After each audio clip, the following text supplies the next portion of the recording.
আপনি আমাকে কথা বলতে দিবেন না, আমি কথা বলবো আপনি গুলি করে মারবেন। আমাদের এদের অনেকের জন্মই হয় নাই, তখন আপনারা এখন এদেরকে রাজাকার বলেন। আপনার লজ্জা করে না আপনারা এই বাচ্চাগুলিকে এই কথাগুলি বলেন? এই আন্দোলনকে এভাবে প্রতিহত করাটা কি আপনার কাছে যৌক্তিক মনে হয় কিনা? কোন আন্দোলনকে? শিক্ষার্থীদের দাবি যেটা। দমন পীড়ন। এটা তো আপনি আপনি কালকে যে সাইদ, যে ছেলেটা ছিল, যে ছবিটা, রংপুরের ছেলেটা, ও নিরস্ত্র একটা ছেলে। আপনি স্টুডেন্টদের উপরে গুলি চালাতে পারেন? আপনি ছাত্রদের উপরে, নিরস্ত্র ছাত্রদের উপরে কোনো অবস্থাতে আপনি গুলি চালাতে পারেন? এটার জবাব প্রশাসনকে দিতে হবে। বাংলাদেশের মানুষ এটা জানতে চায় যে আমরা একটা প্রাণের কথা বলবো, একটা দাবি তুলবো, আপনার সেটা পছন্দ না হতে পারে, আপনি বাহাস করেন আমার সাথে। আপনি আমাকে কথা বলতে দিবেন না, আমি কথা বলবো আপনি গুলি করে মারবেন। ও একটা মায়ের বাচ্চা, ও একটা বোনের ভাই, আপনি ওকে মেরে ফেলছেন। এটা একটা কথা হলো? এটা কিছু হলো? এইটাকে আপনি বলবেন?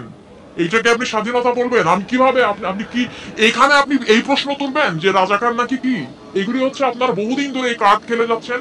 মুক্তিযুদ্ধ আর কি, আমাদের এদের অনেকের জন্মই হয় নাই, তখন আপনারা এখন এদেরকে রাজাকার বলেন। আপনার লজ্জা করে না আপনারা এই বাচ্চাগুলিকে এই কথাগুলি বলেন?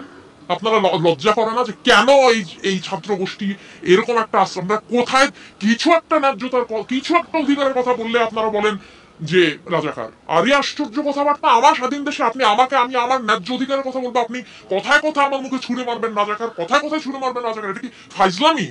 এটা বাংলাদেশ। এটা অনেক মানুষ, সাধারণ মানুষ এখানে যুদ্ধ করে স্বাধীন হয়েছে। আপনি সেটা, আপনারা সেই ক্ষেত্রে মুক্তিযুদ্ধ বিরোধী কাজ করেন। যারা কথায় কথায় রাজাকার শব্দটা ব্যবহার করে, আপনারা নিজেরা আজকে বাংলাদেশের স্বাধীনতার পরিপন্থী মানুষ। আপনারা চর্চা করেন, শিখে আসেন, এই বাচ্চাদের কাছে শিখে আসেন স্বাধীনতা যুদ্ধ কাকে বলে। ওরা করছে সংগ্রাম, ওরা রাস্তায়, এবং আপনারাও করেন আপনাদের জায়গায়। দোহাই লাগে, আপনারা আপনাদের কাজ করেন। শিক্ষার্থীদের সাথে আমি সম্পূর্ণ একাত্ম, সম্পূর্ণ একাত্ম। শিক্ষার্থী শুধু না, বাংলাদেশের মানুষের কথা শুনতে হবে আপনাকে। এখানে অনেক ঘটনা ঘটে যাচ্ছে। এটা এইখানে আপনি সেই মুক্তিযুদ্ধ আর রাজাকার নিয়ে পড়ে আছেন, এটা এখানে মানুষের প্রাণের কথা শুনেন। রিক্সাওয়ালারা কয়েকদিন আগে 400 টাকা হলো মরিচের কেজি, সেটা নিয়ে শুনেন। কুড়িগ্রামে বন্যা হচ্ছে, সেটা শুনেন।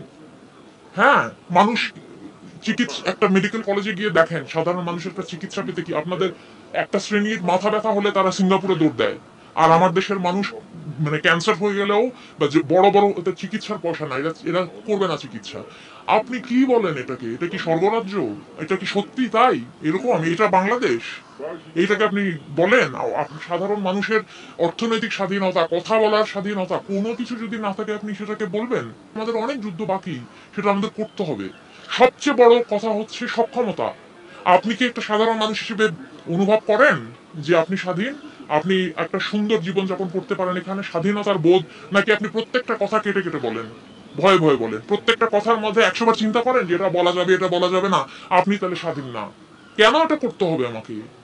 এইটার জন্য লাখো শহীদ জান দিল, এইটার জন্য এইটাকে আপনি স্বাধীনতা বলেন? আর এইটা যেটা মুক্তিযুদ্ধের পক্ষশক্তি যারা বলে নিজেদেরকে, তারা এখন ক্ষমতায়, তারা ক্ষমতায় থাকা অবস্থায় যদি আমাদের স্বাধীনতার বোধের এই অবস্থা হয়, তাহলে কাকে বিশ্বাস করবেন আপনি? কাজে স্বাধীনতার এখন অনেক বাকি, অনেক স্তরের স্বাধীনতা বাকি। হ্যাঁ, পতাকার স্বাধীনতা।